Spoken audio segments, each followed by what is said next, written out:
Good morning. Today the theme is circles. Everything's going in circles, including your head, right? Especially with the physics homework. Going to do examples of applying what we learned about circles and accelerations and centripetal forces, and then move into some orbital mechanics, or basically rocket science, and then probably start chapter 6 today. We'll see what happens. Moving in circles. There's lots of different ways to do this. We can do horizontal circles. We can do vertical circles. I figured we'd pull out and talk about vertical circles because it brings up a lot of interesting, not so much tangents, but points that should be made in circular motion.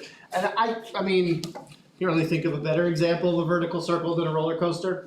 I mean, in an everyday sort of experience that an average human may or may not have at some point in their life, right?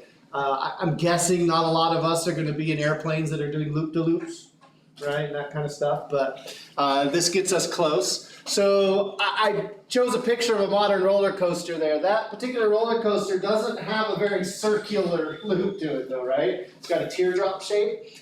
More about that teardrop shape when we're done. But what we're going to do is we're going to try and investigate why people think these kinds of rides are so fun. I mean, why do you go on a roller coaster? Whee, right? Okay, but where does the wee factor come from, right? That fun factor. Let's investigate, okay? And we are applying this idea, right, of Newton's laws, free body diagrams, that sort of stuff. Only what we're going to do is we're going to take a look at this both at the top and bottom of the circle, because that's where maximum we comes into play. So we're going to do two analyses here, and they're both Newton's second law analyses, and we're going to ask questions about what's pushing or pulling, write down Newton's second laws, write down the equations, like we've been doing since chapter 4. So let's take a look at the bottom first. So the car's upside down at the top, but down here at the bottom, the passengers, the car, everything is right side up. So which way is gravity pulling on the car and the passenger? Yeah, the answer is always down, right? Okay, so all right. So we've got gravity caused by the Earth. Now, is the car in contact with anything? Yeah, the tracks, right? Okay, so there is a normal force, and normal means perpendicular to, and right down there at the bottom, we would have that, you know, I'm not good. Yeah, so this drawing is not to scale. Okay. Now, we have to ask ourselves, are there any other objects that are pushing or pulling on this cart? I mean, we know it has forward motion, whichever way is forward in this picture, doesn't matter. Remember, free body diagram doesn't tell us how anything is moving, right? It just tells us how it's being pushed or pulled. And so, I mean, most roller coasters, once you get up the hill, and then just gravity is pulling things along, right? Okay? So it's not like there's any propulsion forward or braking backwards or any of that kind of stuff. So I'm going to leave this diagram here, right, and assume that other than the track supporting the roller coaster and gravity pulling it down, nothing else is pushing or pulling on this roller coaster as it executes its loop-de-loop. Okay, so this thing is moving in a circle, right? Now granted, the track comes in, it goes in a circle, and then the track comes out. But for this instant, right, it's in this circular motion. And we know something about the acceleration for something moving in a circle. Which way is the acceleration point? Towards the center, right? So what direction is towards the center if we're talking about the bottom of this circle? It's up, isn't it? So our acceleration here is upwards, which gives us a clue about what direction we should call positive. What are we going to call positive? No, we're going to call it up, right? Sometimes just having these, it's not a rule so much as a rule of thumb, but having these standard things that we always do, right? Even though the situation's different, we apply the same procedure, same algorithm, and see where it takes us. Okay, now that we've got that, we can go ahead and start writing down Newton's second law in the vertical, right? And it's going to be sum of forces. So I'll go ahead and write that. Sum of forces. So it's going to be M-A-Y. And now I've got to write down a list of all of my vertical forces. I'm not writing down an x equation. Why not? There's no x, right? So what are my forces that I have in the y direction? Good. Normal and the weight. Which one's positive? Normal important up. MG? Good. All right. So there's my equation. I really don't have any idea what I'm solving for, but I do have a statement here, okay? It's telling me that this motion is going to change, right? In this case, in the y direction. And so I'm going to go ahead and just kind of just replace this subscript a little bit. I know I just annoyed people that are writing in pen. Okay? But I'll go ahead and just stick in the centripetal acceleration. And I know in this case it's pointing directly upwards, but it's also pointing towards the center of the circle. And let's see, what can I learn? I mean, obviously I can figure out what the acceleration is. But that doesn't really mean much. I mean, gravity is gravity, it just pulls. This normal force, though, remember, we're trying to figure out why roller coasters are fun, or why people who ride them say they're fun, right? So where does the we factor come from, other than just being thrown around and getting motion sickness? So, I mean, accelerations arguably can be fun, right? Speeding up, slowing down, being thrown right and left, sure, right? But let's concentrate on this normal force. People don't really think about it. It's there, and it's always doing stuff. You're experiencing a normal force right now. What normal force are you experiencing? Yeah, the chair, right? Okay, holding you up. So normally it doesn't, oh, pun intended. Normally it doesn't do anything. But let's take a look. Let's solve this for normal force. Let's just rearrange this a little bit. This gives me m times centripetal acceleration plus mg. Ooh, okay. All right. And I know something about the centripetal acceleration and speed. Those two things are related to each other, aren't they? The centripetal acceleration and the tangential velocity, right, are related to that up there. So I can go ahead and just throw that in there, mv squared over r plus mg. Okay, what is this trying to tell me right here? It's telling me that the normal force is not going to be equal to gravity. Why is it not equal to gravity? What's kind of throwing it off? Right? Normal force, if something weren't accelerating, right, would just be equal to gravity, wouldn't it? That's what that says. But we've got this extra acceleration that's taking place. We're working against the passenger's inertia, right? Their mass and their acceleration. And so what that's telling me is the faster they go, or the tighter the radius of the circle, right, the normal force on that passenger is going to be bigger than what they're used to, right? What they're used to is weight. But here, the normal force, right, it's a plus, isn't it? Right? We're adding two things together. And so in other words, a passenger on a roller coaster in a loop-de-loop, coming into that loop-de-loop or coming out of that loop-de-loop, is going to feel heavier, is going to feel pushed down into the chair. In other words, they think, right, that they're being pushed down into the chair, but what's really happening is the chair is pushing up on them. We call this apparent weight in physics. The normal force that a person experiences, we call their apparent weight, because people interpret that force that the floor, the ground, or your chair is exerting on you as the force of gravity pulling down on you. They aren't. I mean, they are the same right now because you are not accelerating. But if you're in an accelerated frame of reference like a circle, you're going to experience more. If you're in an accelerated frame like an elevator, you're going to, as the elevator accelerates upwards, the floor has to push up on you more. And most people will say, they don't say, well, the floor pushed up on me harder. They say, oh, I got heavier. or I got pushed into the floor, right?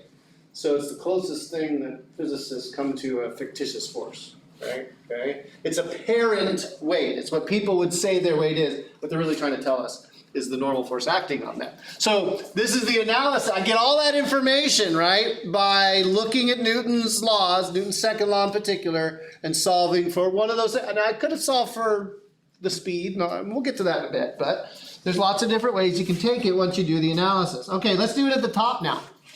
So at the top of the circle, so the riders are upside down now, right? Car is upside down. What direction is gravity pointing? Still down. We can go magically change gravity at the top of a roller coaster, right? Okay. So it's acting downwards. Is there a normal force? Yeah, right? They're still in contact. Hopefully the car is still in contact. If this is the only force acting on that object, what has happened? Yeah, we're in free fall now. Right? Okay. That is a bad day if you're on a roller coaster. Okay, you don't want to be in free fall. Okay, so there's definitely a normal force, but which way does it point?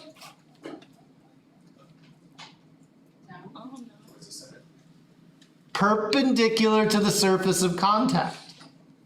What direction is perpendicular to the surface of contact for an upside down roller car? Down.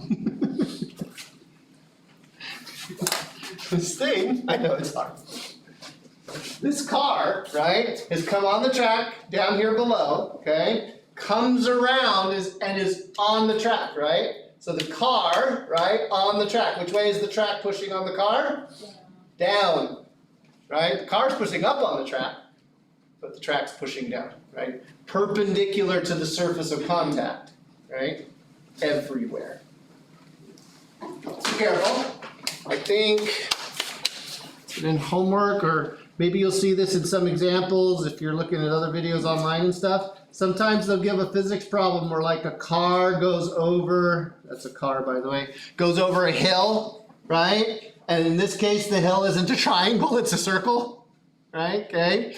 So we know that gravity points down, but in this case, which way does the normal force pointing? Up. Okay, again, perpendicular to the surface of contact between the two objects. The centripetal acceleration would still be towards the center downwards as they go in that circular cross-section of the hill. But if you're upside down doing a loop-de-loop, the normal force definitely points down. Okay, what direction is the centripetal acceleration? Towards the center, and in this case, towards the center happens to also be down. So I've got a lot of stuff pointing down here, don't I? So if I go ahead and try to write out Newton's second law, looks like that. It's going to be m, and then the centripetal acceleration. Okay, so now, oh, which way am I going to call positive?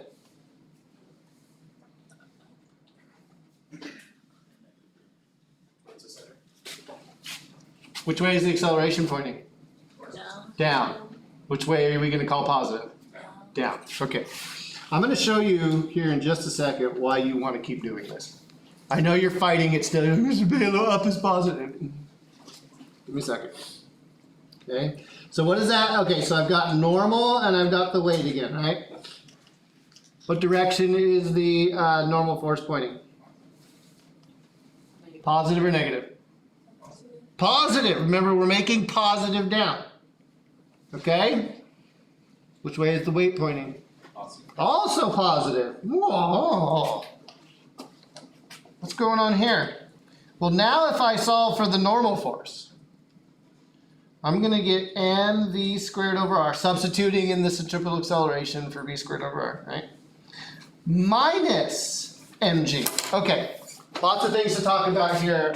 Let's talk first, yeah, we'll cycle back to it. Let's talk first about what's going on here. So here's my normal force. What is this expression trying to tell me about the normal force? Say, compared to the bottom. It's less, right? So the apparent weight, the amount that the roller coaster is pushing on the passenger, lessens at the top. There's a difference, right, between the passenger's inertia term and gravity. And so, for a rider, right, going on this loop-de-loop, they're going to feel more normal force at the bottom and less at the top. In other words, at the bottom, they're going to feel pushed into the seat. And what are they going to feel at the top? Kind of pulled out or lifted up off the seat. And it's that changing push down to, oh, I'm going to fall out. Oh, it's fun to know. All right. Okay, coming back around, that gives the loop-de-loop, right, part of its fun. There's other things like the visual stimulation and being thrown up by the person in front of you and that kind of stuff. Okay, but let me take this opportunity to point something out to you here. Any of these pens work? No one do it on the iPad because I don't want you to remember how it can go wrong. Okay, so for all of you that want to insist that up is positive, that didn't work.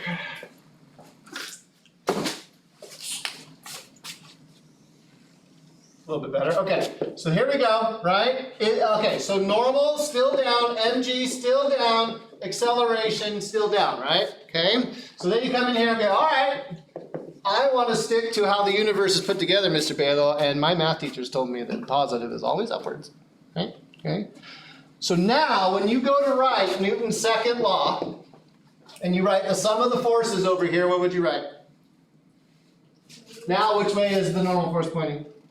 Negative. Okay, so negative n, and then negative mg. This is wrong. That statement I wrote on the board is not the same statement as the green middle line there. Mathematically, they are not the same. Because we've forgotten to do something, and it's an easy thing to forget to do. Anybody see it? What was it? Negative acceleration. We didn't mind the direction for acceleration, right? To make this the same, to make it good, we would have to put in a negative acceleration. So over the years, right, learning how to teach this stuff to people, what I've noticed is that students will make fewer mistakes if you follow the rule of thumb, which is always put your positive direction in the same direction as your acceleration. What that lets you do, it offloads cognitive load. What it lets you do is it lets you just write MA equals. Like you don't have to think about the direction of acceleration. And then as long as you obey the directions for the positive direction for the forces, right, you'll be safe. I've noticed that there are fewer mistakes made when I encourage students to do that. That may not be particularly for you. You might think, oh, well, this is easier for me. If you want to do it this way, this is now correct. Because I can multiply this thing by -1 on both sides and get exactly what I have there in the middle green line. There's no disagreement there, right? I'm just trying to give you a standard way to work through and think about these problems that not only are going to help you now, but are going to help you in the content that's coming up, right? And I know your brain is kind of like, oh, Mr. Balogh, it's so hard to remember, like down is positive, and trust me, that's actually better for your brain than insisting that things always be the way they taught us in math. All right, what's more, we can actually go a little bit further here, okay? Because what would maximum fun be for the top of the loop-de-loop? I mean, there isn't much we can do at the bottom. The bottom, I mean, we can have normal weight if we're not moving, but not moving on a roller coaster is boring, right? Okay? And we can't really take away gravity, okay? So there's really not much going on up there. But, what can we do up here, right? Okay, number one, we don't want to stop moving, right? So we're not going to play around with V. We can't turn off gravity. But is there a way to get rid of normal force? Like, is there a moment at the top of this loop where we could cause the force of contact between a rider's rear end and the seat to not be there? The rider at that instant would then feel weightless. Now, do they have weight? Yeah, if the shoulder bar isn't there, they're going to fall out, right? Okay? But there is a point where we can lessen that normal force to the point where it's not there anymore. And then the rider's apparent weight would be 0. Again, they think it's the force, right? Their weight is the force of the seat pushing up on them. We can make that go to 0, and then they can feel like they're falling. So in other words, if the normal force were equal to 0, what then? What does this equation tell us? Well, to mv squared over r minus mg. So I move the mv squared over r to the other side and multiply by -1. What cancels on both sides of this equation? Oh, okay. So this result that we're going to get is independent of the rider's mass. So this works regardless of the rider's mass. That's pretty awesome, right? That's why they don't say you have to be this heavy or whatever to ride this ride. What do they say instead? You have to be this tall. Why is height an issue? Short people can fall out of the safety harnesses, right? Okay, because the safety harnesses don't adjust that far. All right, so mass doesn't matter. Good. Which means we can do this on the moon also. And if I solve for V, what have we just discovered? That's the speed. That's the speed that the roller coaster has to achieve in order for the passenger to feel weightless. If the roller coaster goes faster than that speed, then there will still be a little bit of normal force. If the roller coaster goes slower than that speed, then there's actually more problems because now the passenger is falling and usually being pushed onto their shoulders, onto the shoulder rest, which is not very comfortable, right? So most designers of roller coasters will try to design so that the normal force is lessened, but not necessarily 0. Give a little bit. Also, if there were no safety systems in place to hold the cars onto the tracks upside down, this would be the minimum speed you could have and safely stay in the loop-de-loop. Any slower than this, the car would go over and fall off. Okay? Any faster, and it would definitely complete the circle. So back to our picture right there with the teardrop-shaped roller coaster loop. Okay? Most roller coasters, modern roller coasters, don't have perfect circles for their loop-de-loops. They are, this one's very exaggerated, but most of them are a not quite circle shape. Okay? The reason being, the radius of this circle right here is constantly changing. So in our analysis, we had a constant radius circle. Here, the radius gets smaller and smaller as you go to the top, okay, and wider as you come out. This does a couple of things. Number one, it lessens the feeling of being pushed into the chair at the bottom of the loop. Okay? Riders routinely report that it's much more pleasant to feel like you're falling out of the chair than to be pushed down into the chair. Okay? So smoothing out the loop at the bottom is definitely the way to go for people who want to keep riding. The other thing that this design does is we did the perfect circle, which means there's only a single spot where the rider will feel like there's no normal force on them or very little normal force on them.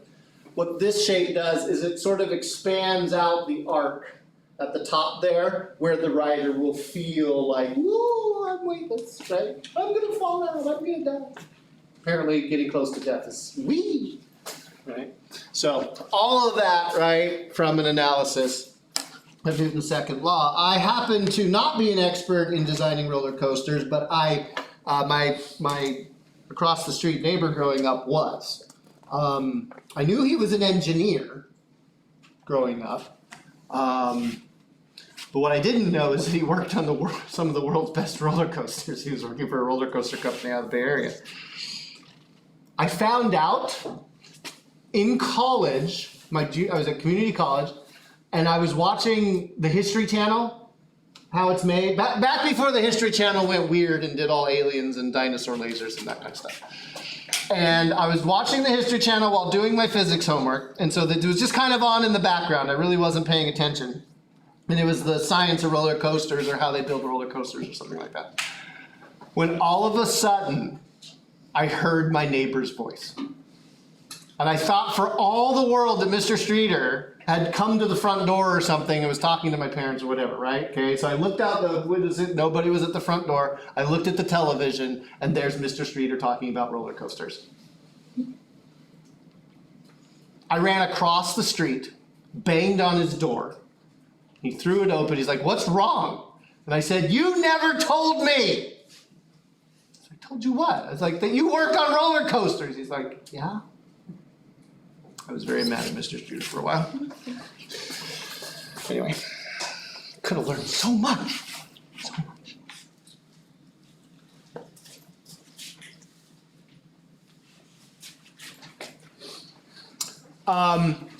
This is something that is going to come as very little surprise to you if you were born on the West Coast. Okay? But a lot of the turns, especially up here in the mountains that we have on the West Coast, are what we call banked turns. In other words, as you go through the turn, you're not staying flat and level. The road is inclined, and I've tried to get see how this road sort of tilts down like that, right, towards the center of the turn. It's a very common thing to have here on the West Coast. Anybody here from the East Coast or lived on the East Coast, driven on the East Coast? Yeah, okay. What's like driving on the East Coast like? It's flat.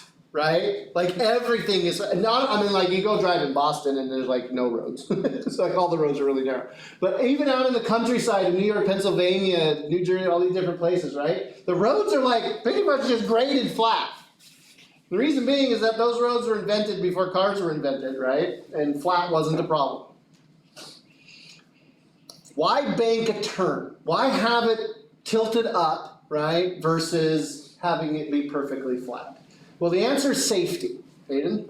Less lateral G-force? Well, it's not so much less. It's just that you can execute the turn faster, safer.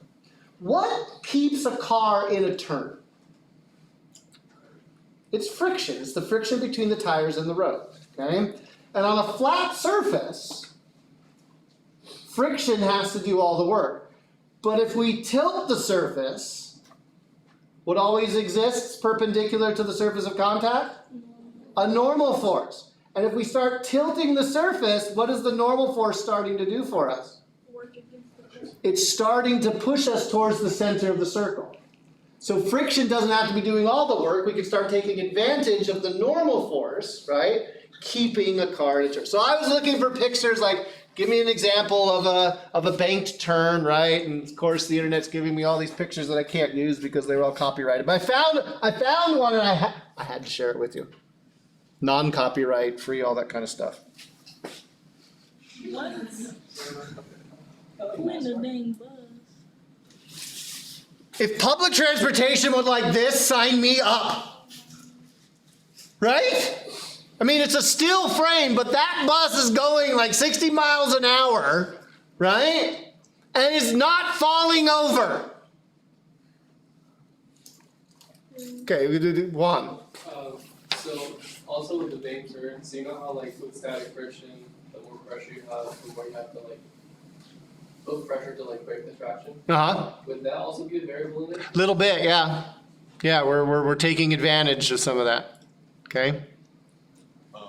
I'm not too sure of the name of the track, but I know like they have a bank turn section to test like cars' turn speed. Yep. So this bus is undergoing trials at a German facility for testing buses, where they have, it's called a velodrome, where they've got a banked turn, okay? A very banked turn, right, okay? And they can get this thing to go around and the bus won't fall over as long as it keeps going, right? That bus were to stop right there, honk, right, okay? But it will stay in that banked turn, right? Because the normal force is helping friction to keep it there. So let's analyze this using all the tools at our disposal.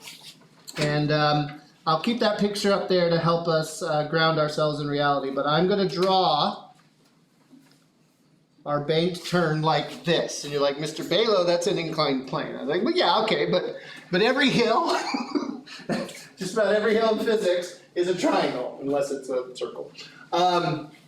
This is the cross section of the turn, okay? And so as I draw this, don't draw this on your paper, but just to be clear, okay? What we're looking at here are the headlights of the car coming at us, right? Okay, so the car in my picture here, the car is driving out of the screen, right? It's at the circle that this car is making. Let me clear up the car now, okay? I'll put the car in its simple shape. The circle that this car is driving in is a horizontal circle, right? Think of that bus on the banked track, right? I've cut a cross section, a horizontal cross section of this thing, right? Looking at the car coming at us face on, and it's driving around like this, right? Now, of course, our roads in the mountains don't look like just big circles, right? But they're parts of circles, right? You do a quarter of a circle, and then you do another half of a circle back it, right? Okay. So we're looking at it at this instant in time, and the car is executing a horizontal circle, but it's banked. Okay. Is there gravity? Always. Okay. So, oh, and by the way, we know the bank angle. Whoops, that didn't work. We know the bank angle down there. Okay. Normal force, yes or no? Yeah, we're in contact, and again, perpendicular, okay, to the slope right there. We are actually going to do this without friction.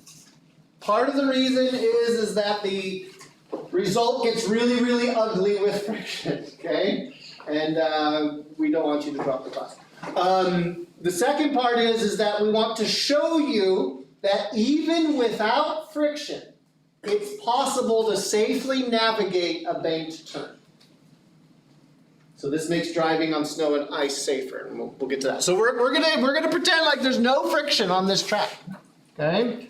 Which means the only force we really have that's keeping this car in the turn is the normal force. Okay? But here's the twist, and the reason that I'm showing you this example. Which way is the acceleration? Towards the center of the circle. Well, what direction is the center of the circle? It's to the right, isn't it? It's not up or down the slope. The acceleration is not tilted with the hill this time. Okay? If the acceleration were tilted with the hill, the car would change its direction and start going down, right, or something, right? Okay? It's staying in this horizontal circle. And so that means the acceleration is towards the center of that circle in the horizontal, perfectly horizontal plane. Okay, all of you that have just been dying for the moment when we can finally say, to the right is positive and up is positive, your dream has come true. Because what are we going to say for positive x, following our rule of thumb? To the right, okay? So we're going to say positive x to the right. We'll go ahead and say positive y. Going nice and perpendicular straight. Oh, thank goodness. Thank goodness, something that I have seen before and understand. Only now it's going to bite you. Anybody see the problem? Which vector has components now? Normal force. The normal force. Gravity doesn't have components this time. Gravity is lined up perfectly in the y-axis, isn't it? It's the normal force that's misbehaving. So that means that we've got to go out and find the components of the normal force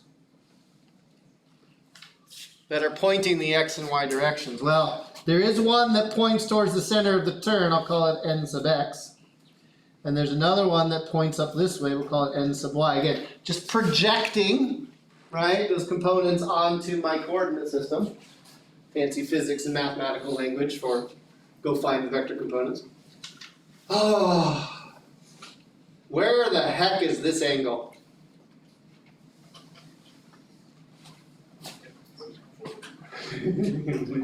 Right? Okay, so we know the angle of incline.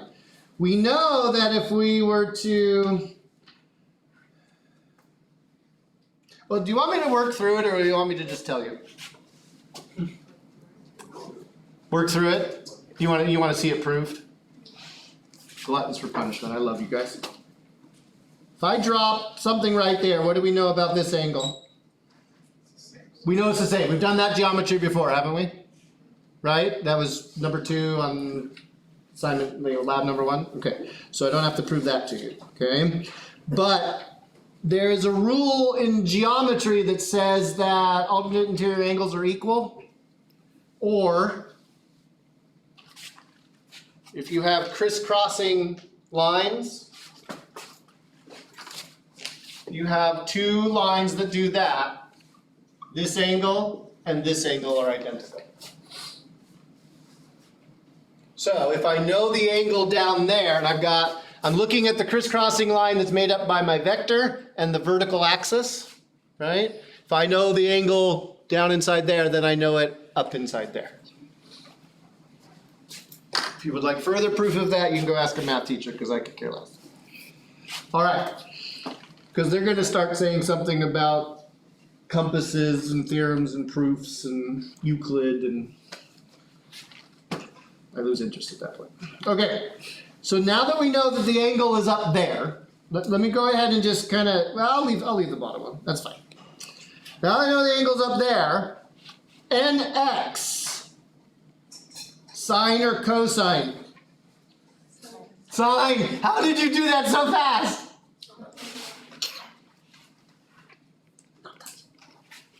And NY? Cosine, because it's touching. So much better. Okay. We still have to write down Newton's law. Okay, yeah, we got to write down Newton's second law in all of its forms, which means there's going to be one for the x, and there's going to be one for the y.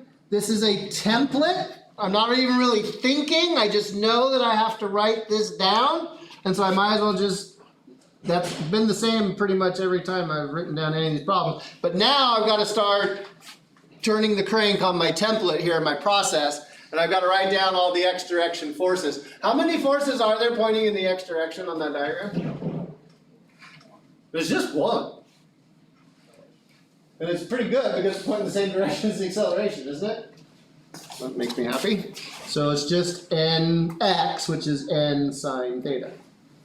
And over here on the y, we've got may, and it looks like I've got 2.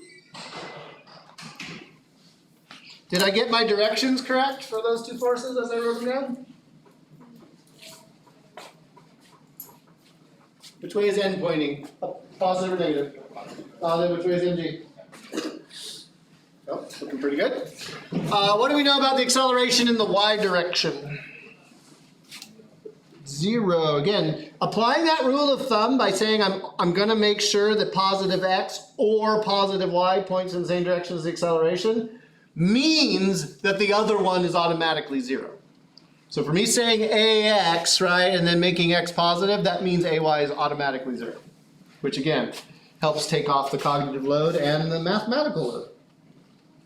All right. Golly, what do I know here? What am I solving for? Let's solve for the speed. The speed at which a car can safely navigate a banked turn even if it were on ice, even if there were no friction. What do I know about AX? Which way is it pointing? Towards the center. And is there a relationship between center pointing accelerations and velocities? So I can go ahead and put that in there. Oh, normal force. Okay. What's the normal force? Oh, this would be ny, by the way, wouldn't it? So this is 0 equals n cosine theta minus mg. Okay, so can I use my y direction equation to get my normal force? Since I have no idea what it is. Normal is going to be equal to mg divided by cosine theta. So I can go ahead and put that in there, right? This goes in, this goes in there. And so this is going to be mg over cosine theta times sine theta. What appears on both sides of the equal sign? The mass? What do we do with it? Doesn't matter if it's a bus or an ultralight, or what are those little cars, little Fiats? One of my friends is like 6 feet 7 inches tall, and he drives one of those little tiny Fiat. I have no idea how he fits himself in his car, right? He must be driving with his knees up around his ears or something. Okay, what have I left? What's sine over cosine? Tangent. Oh, tangent. Tangent's back? Tangent theta, v squared is equal to r tangent theta, which means that v is equal to the square root of r tan, oh, I lost a g somewhere. G tangent. I knew it did depend on what planet we were on. Let me fix this. R G tangent of theta. So there it is. The speed that a car can have and safely navigate a banked turn, even if there is no friction. For any value of theta that's not 0, and any radius that's not 0, there is a speed where the car can safely navigate the turn and stay in the turn and make it out. What happens though if it were the East Coast and the road were perfectly flat?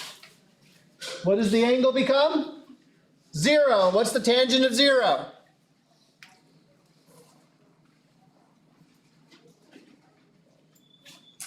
What's tangent of 0?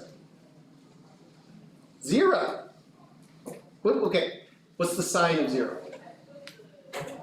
0. What's the cosine of 0? 1. What's 0 divided by 1? Still 0, right? Okay.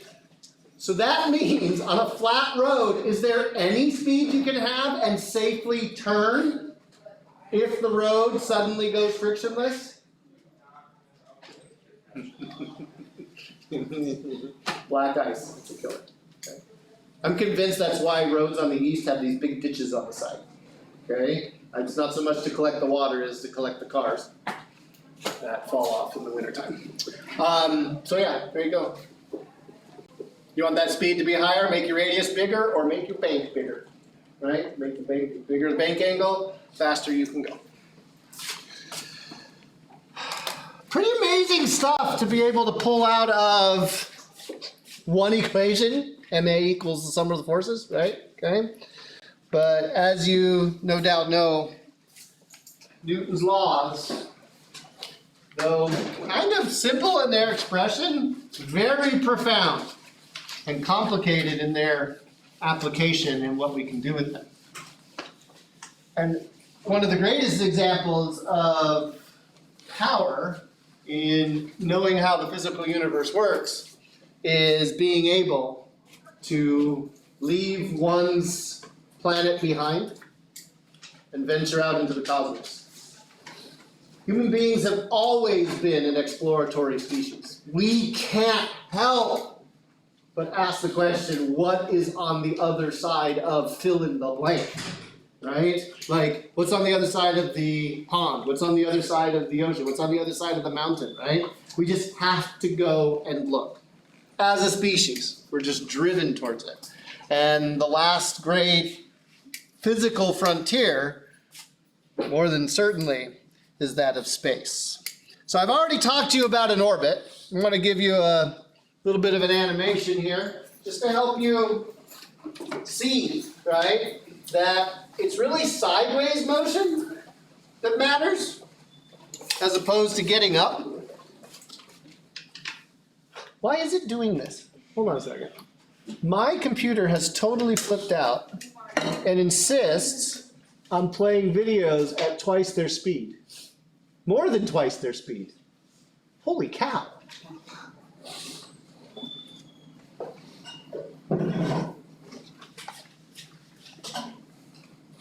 This happened the other day in class, and it just won't quit. Yeah, look at that. Well, you guys don't get to, so last time I fixed it, by luck, really was what happened.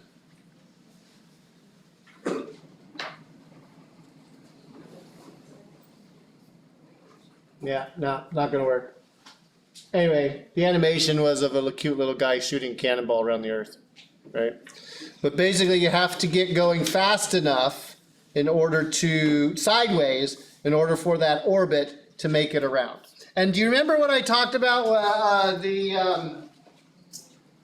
what you needed, right, in order to, what an orbit was? Remember the definition I gave you? If you're in orbit around the Earth, what are you doing? You're falling towards the Earth without getting any closer. Because an orbit is all about gravity pulling on an object. And if something is not being pulled on by gravity, it's going to move in a straight line, and that's not an orbit. Okay? Well, old white dudes with really awesome collars. Like, I mean, they knew collars in the 17th century, didn't they? Right? Came up with fundamental relationships for how things orbit. This is Johannes Kepler.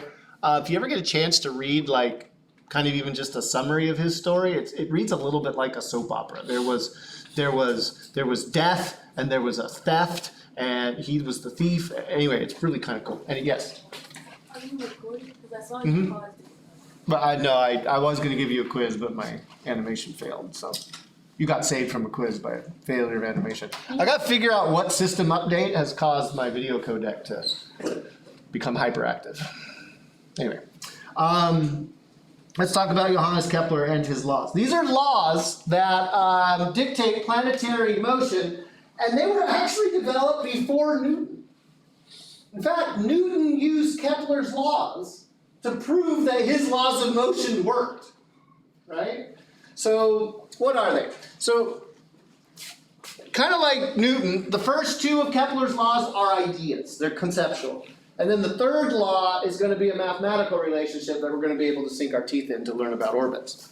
So the first of Kepler's laws, and this is actually, it might seem kind of stupid. You're like, well, why does that matter? Okay. Kepler discovered that the orbits of the planets were elliptical. So they don't follow nice circles. What they do is they follow ellipses, right? Those sort of oblong egg-shaped paths. Up until Kepler, we weren't really sure. The assumption was that the orbits of the planets were perfect circles. And Copernicus came a little bit before Kepler, and of course Copernicus blew the whole lid off of the Earth is not the center of the solar system, right? The sun is the center of the solar system. So Kepler's coming after Galileo, coming after Copernicus by about 50 years. And he's got data that shows that the planets, in fact, do not move in perfect circles. They move in ellipses. It's an important point if you're trying to get to Mars and you don't want to miss it, right? Because missing Mars is a bad day. All right. Second of Kepler's laws. This is best expressed in a picture. Okay, so I'm gonna really kind of exaggerate this. So here's the sun, and here is the elliptical orbit. This is like a top-down view of the Earth going around the sun. Now, the reason that a lot of people up to Kepler thought that the orbits were perfect circles is because unless you took very good data over the course of about 25 years, the way Kepler did, you wouldn't be able to tell the difference. If we had the ability to stand outside of our solar system and look just kind of straight down on the top of our solar system, you would look at the orbits of all 8 of the planets and say that those are definitely circles. In other words, from your eye, you wouldn't be able to tell the difference between the circle and the ellipse that's actually there. So I've vastly exaggerated the elliptical nature of the Earth's orbit, just to help you understand the second law, right? But they're pretty close to circles, but again, if you're trying to be accurate and land spacecraft on a planet, you definitely want to know where that planet's going to be at any one time. All right, so what does Kepler's second law say? Kepler discovered that the area that is swept out during a planet's orbit. So let's say the Earth is going around, right? And let's say we take 2 points. Those 2 points on the orbit, right? And I don't know, let's say the Earth is going around that direction in its orbit, okay? If we draw a line from the sun to those 2 points, and we kind of like make a pizza slice, big long pizza slice right there, and then we take another 2 points in the orbit, say those two, and we kind of make the same pizza slice for that section of the orbit. What Kepler discovered is that the areas of those 2 pizza slices are going to be exactly the same for the same amount of time. So in the time it takes for the Earth to go from that point to that point way out in its orbit, and the time it takes to go from that point and that point closer to the sun in its orbit, it's going to sweep out equal areas in equal times. That's how he put it.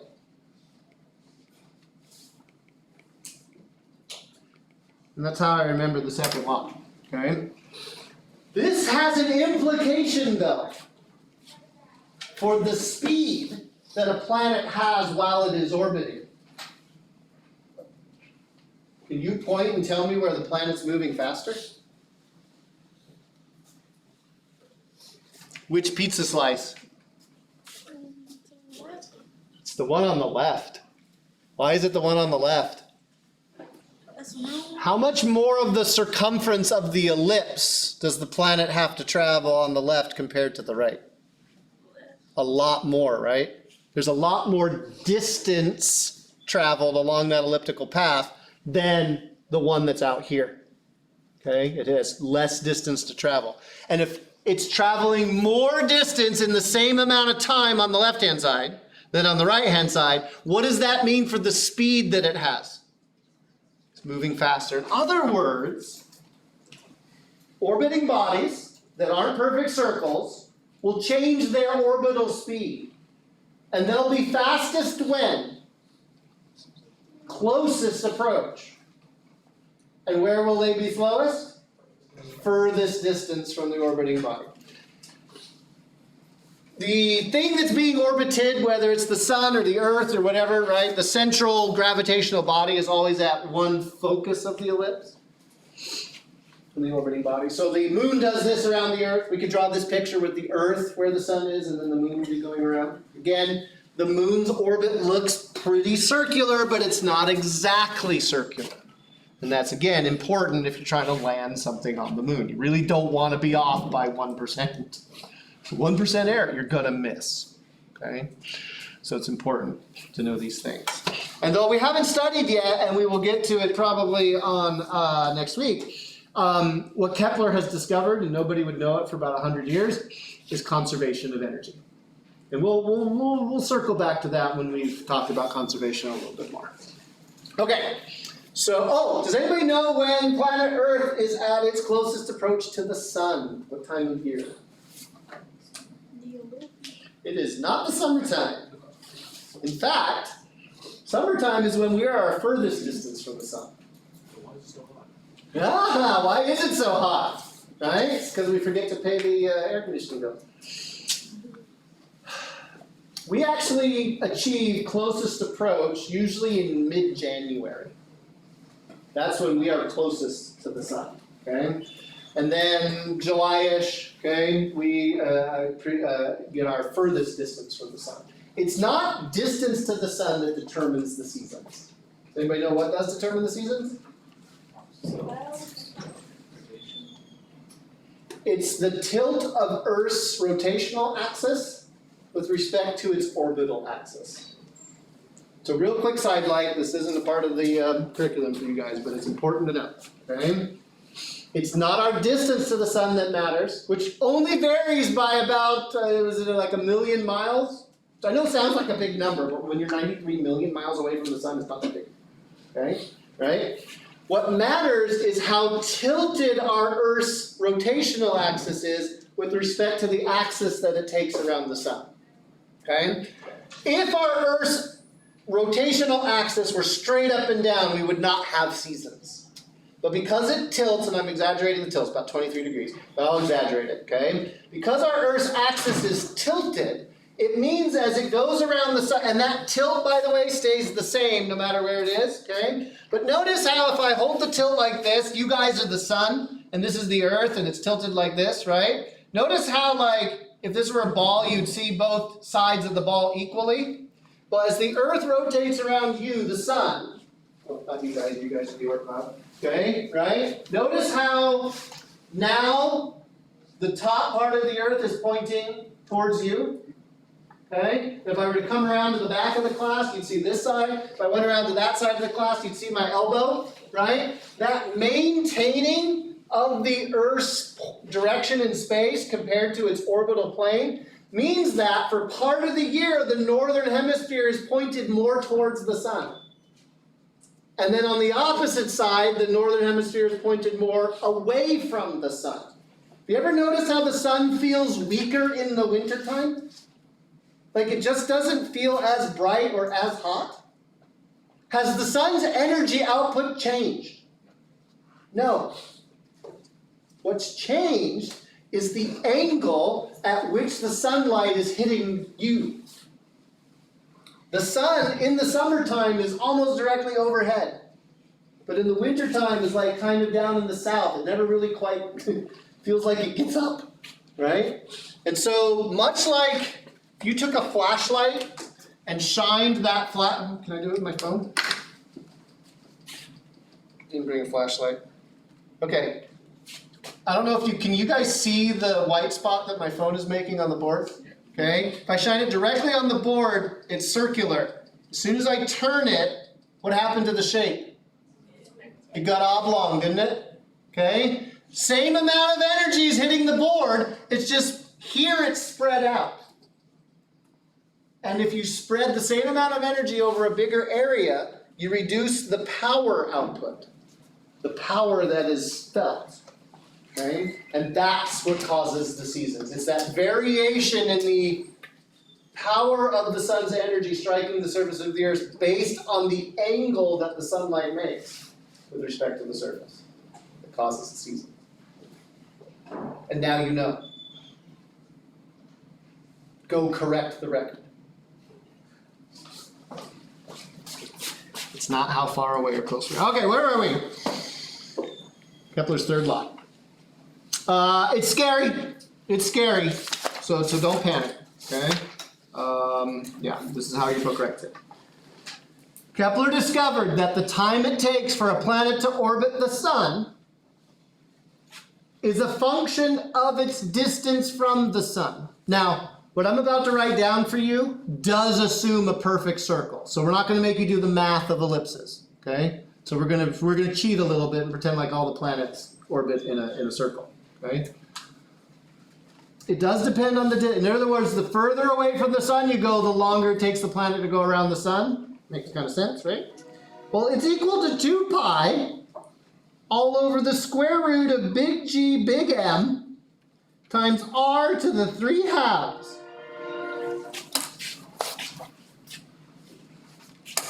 What was Kepler smoking? What Kepler was after was an easy relationship, a simple relationship, right? Like let's say that Mars, it's not quite, but let's say that Mars is twice the distance from the sun as the Earth is, right? Earth takes 1 year to go around the sun. Well, wouldn't it be nice if Mars took, 2 years to go around the sun, right? Jupiter is 5 times the distance from the sun. Well, it'd be nice if it, that's not how it works. Okay? That's not how the universe is put together. It goes by r to the 3/2. Oh my gosh. What's a half? When you raise something to a half power, what does that mean? That's a square root, right? So this is the cube square rooted of the distance. Don't try to conceptualize it. Just put it in your calculator and hope. Just making sure this is a rational number, right? Are we fudging the numbers and it's like way more complicated, or is that the actual? Well, this again is assuming circles, not ellipses. Right. The elliptical one isn't that much more difficult, but then we'd have to talk about semi-minor and semi-minor axes and all this. Don't go work for JPL with this, okay, or NASA, right? they would laugh you out of the room. If you do want to know more about this, there's a website at JPL's website, Jet Propulsion Laboratory's website, where it's called The Basics of Space Flight, and like there's 20 pages or something like that. On page 3, they're basically at university level physics. Like it's like, yeah, definitely nerds wrote this. What is going on here? Okay. This is a plug and chug thing. This literally is, right? Just deal with it. So let's get just a bit of a toolbox, if we will, okay, for everything we can know about orbital mechanics. Kepler's third law is a cornerstone of it. Again, it's how you find the time it takes for something to do an orbit based on how far away it is from the thing it's orbiting. That mass down there, I tried to make it look like a capital M. That's the thing being orbited. So if we wanted to find the period of the moon's orbit, what mass would we put in there? Earth's, not the moon. We would put in Earth because Earth is the thing that the moon is orbiting, right? If we wanted to find Jupiter's period, what mass would we put in there? The sun, because Jupiter is orbiting around the sun. If we wanted to find the period of Titan, a moon of Saturn, what mass would we put in there? Saturn's mass. You get the idea? How do you know what the mass of Jupiter, Saturn, Earth, Moon are? Google. It's in the book, right? There's lots of sources where you go find that planetary data, okay? Distance, right? This is the center of mass, the center of mass distance. I know we haven't really talked about center of mass, so basically center of the sun to center of Jupiter distance. Yeah? For the test, will you give us the values for like Earth's mass? No, I'll expect you to just memorize them. Of course I will, right? Talk about a useless piece of information to carry around with you, right? Definitely not impressive on a date night, right? Guess what I know? Yeah, no, I will give you any planetary data you ask for. I'll give it to you. Don't waste time putting that on a cheat sheet. Don't waste space on the cheat sheet. So just checking, because I might have this wrong. I believe M is the mass of the thing that is in orbit, and no, okay. It's the center of mass. It's the big thing. Right. the thing being orbited. And then what's G? Big G is a constant. 6.67 times 10 minus 11. So you said you shouldn't write the equation? No, you need the equation. I won't give you the equation. But the mass of a planet, unless I'm asking you to find the mass of the planet, in which case I'm giving you a distance, right? But you don't even have to write down big G on your cheat sheet if you don't want to. I'll give you big G. It's a constant. I'm a big fan of giving you what I call encyclopedic data, right? Like mass of a planet, value of a constant, right? What I don't give you are equations. Okay. What What? does M mean? It's mass. Mass of the thing being orbited. It's a capital M. All right. So what are some other equations? So those are Kepler's laws. But to just kind of complete the toolbox of orbital mechanics, we have all of the same rules that we had for circular motion. In other words, we had, here's my list, okay? We had the fact that, we wrote it this way, the speed of anything going in a circle is equal to the distance divided by the time, or in other words, the circumference of that circle divided by the total time it took to go in that circle, otherwise known as a period, right? So we can actually figure out what orbital velocity is. If we know the radius of the orbit, and we know how long it takes to go around, we can find out what the speed is for that orbit, okay? And why don't we just go ahead and put them together? The thing in the red box and the thing in the blue box. And you're thinking, Mr. Balogh, what sort of awful spawn of the devil is this going to look like? Don't worry. It's 2 pi times r all over t, which is 2 pi over the square root of gm times r to the 3/2. Okay. Well, what happens to the 2 pi's? They cancel each other. Okay, fine. Okay. What's a 1 over a 1 over a gm?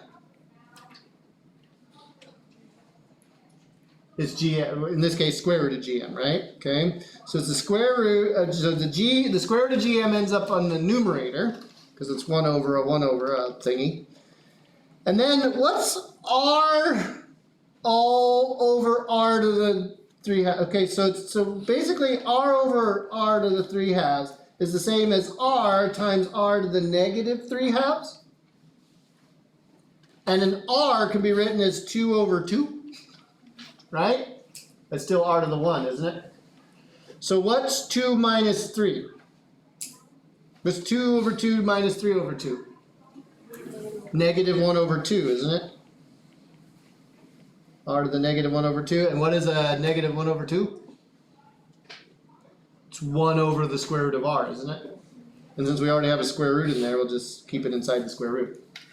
So what did we just find out? We found out that orbital velocity is equal to the square root of g times m over r.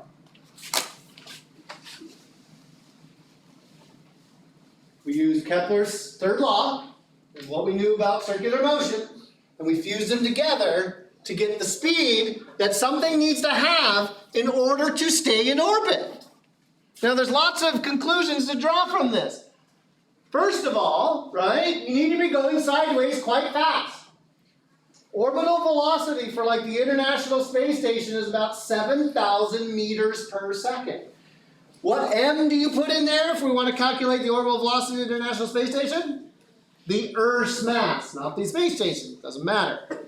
The Earth's mass matters, right? Big G is big G. And then the distance would be from the center of the Earth to the orbital altitude of the International Space Station, which is about 350 kilometers above the surface of the Earth. So we take 350, add it to the radius of the Earth, we got the total distance.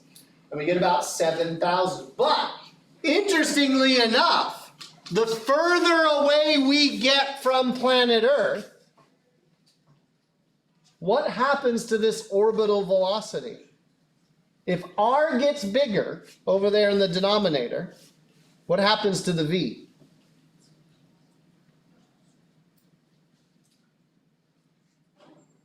What does it do? It gets smaller, doesn't it? Wait a second. Wait a second. If I move further away from the planet, I don't have to be going as fast sideways to stay in orbit? What happens if I get closer to the planet? Then I need more orbital. This is the tangential speed, right? This is the speed that something's moving in a circle. So this, I don't know, this feels kind of weird, Mr. Bale. It feels kind of backwards. Welcome to rocket science. It is not what you think. If you're in orbit, right, okay, and you're following behind somebody that's going too slow and you want to pass them, how do you speed up?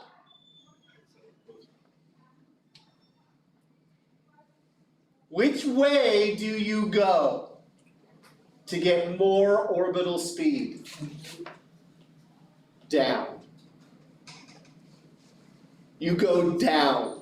Because if you go down, you will speed up. What happens if you want to slow down your orbit? Which way do you go? Up.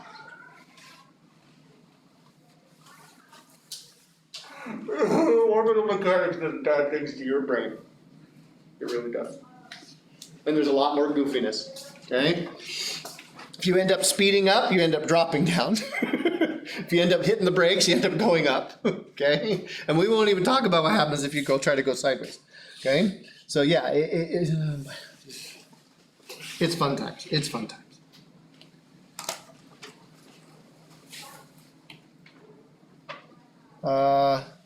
I don't remember why I put that picture up. Oh, because we're going to Alpha Centauri. That's right. I forgot. Okay, so we're going to do Kepler's law example. Okay, and what we're going to do is we're going to go to Alpha Centauri. It's that star right over there. Okay, Proxima Centauri, the little. Turn the lights down, Mr. Baylor.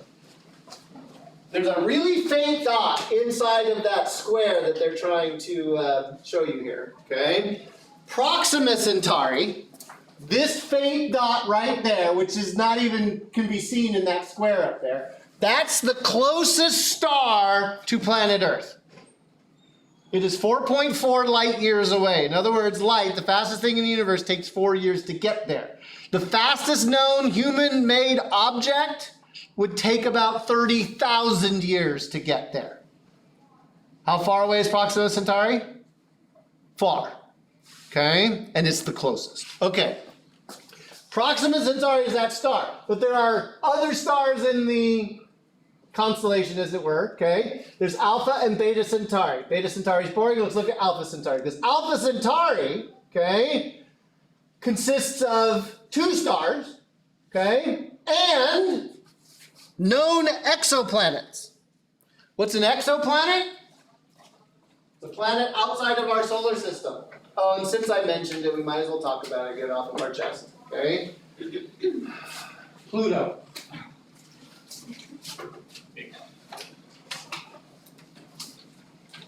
Pluto is not a planet. Pluto never was a planet. Pluto never should have been called a planet. But we're not gonna fault the past and that kind of stuff, right? Because they just didn't really know. The problem is planet has never been really well defined as a word. Until about 2004, when we finally defined it and demoted Pluto. Nothing changed about Pluto, okay, right? If you look at Pluto compared to the other planets in our solar system, you will see that it is not like the others. It has, even from, if we again stood above the planet, the solar system and looked down, you would see that Pluto's orbit is elliptical. Like it's just really wacky compared to the others that are really close to circular. But that alone does not define a planet. Pluto's orbit is also tilted with respect to the plane of the solar system. All the planets exist in the same plane, but Pluto's is offset by like 15 to 17 degrees. So it kind of dips in and out of the orbits of all the other planets. It also does not clear its own orbit, meaning that it crosses the orbit of Neptune, certain parts of its orbital cycle. But what makes a planet is 3 things. I can't remember what they are. Number 1 is it has to have sufficient mass to be a sphere, or at least spherical, like have its own gravity to change its shape. So it can't be like one of those funny potato asteroid things. Number 2, it has to clear its orbit, meaning it has to be the dominant gravitational thing in its orbit. And Pluto does not satisfy those 2 criteria. There's no requirement for having a moon or not. Okay, Mercury doesn't have any moons, and it's a planet. And I don't remember the third one. It's kind of esoteric. Point is, we finally define what planets are, and Pluto's not one of them. If Pluto were to be a planet, then you would also have to learn 23 more names, because there are 23 other known objects in our solar system that are more planet-like than Pluto is. Pluto just happened to be one of the first of these trans-Neptunian objects to be discovered. There are things bigger than Pluto out where Pluto lives, right? But it's easier to keep track of 8 than it is to keep track of 31. So there you go. If you're feeling bad for Pluto, don't feel bad for Pluto. It doesn't know yet. To be clear, things have a gravitational force based on their size, right? So technically, like, we have our own gravitational force. It's just so small. Right, you as a person have a gravitational force. Again, I would caution you as using it as any kind of pickup line. Hey, we're attracted. Yeah, don't take dating advice from a physicist. And we're out of time for today. So I will finish up chapter 5 next week, very quickly, do an example of using Kepler's laws. And then we'll start chapter 6 on Tuesday. Remember, no grass next week, so get done with chapter 4 and get started on chapter 5 right away.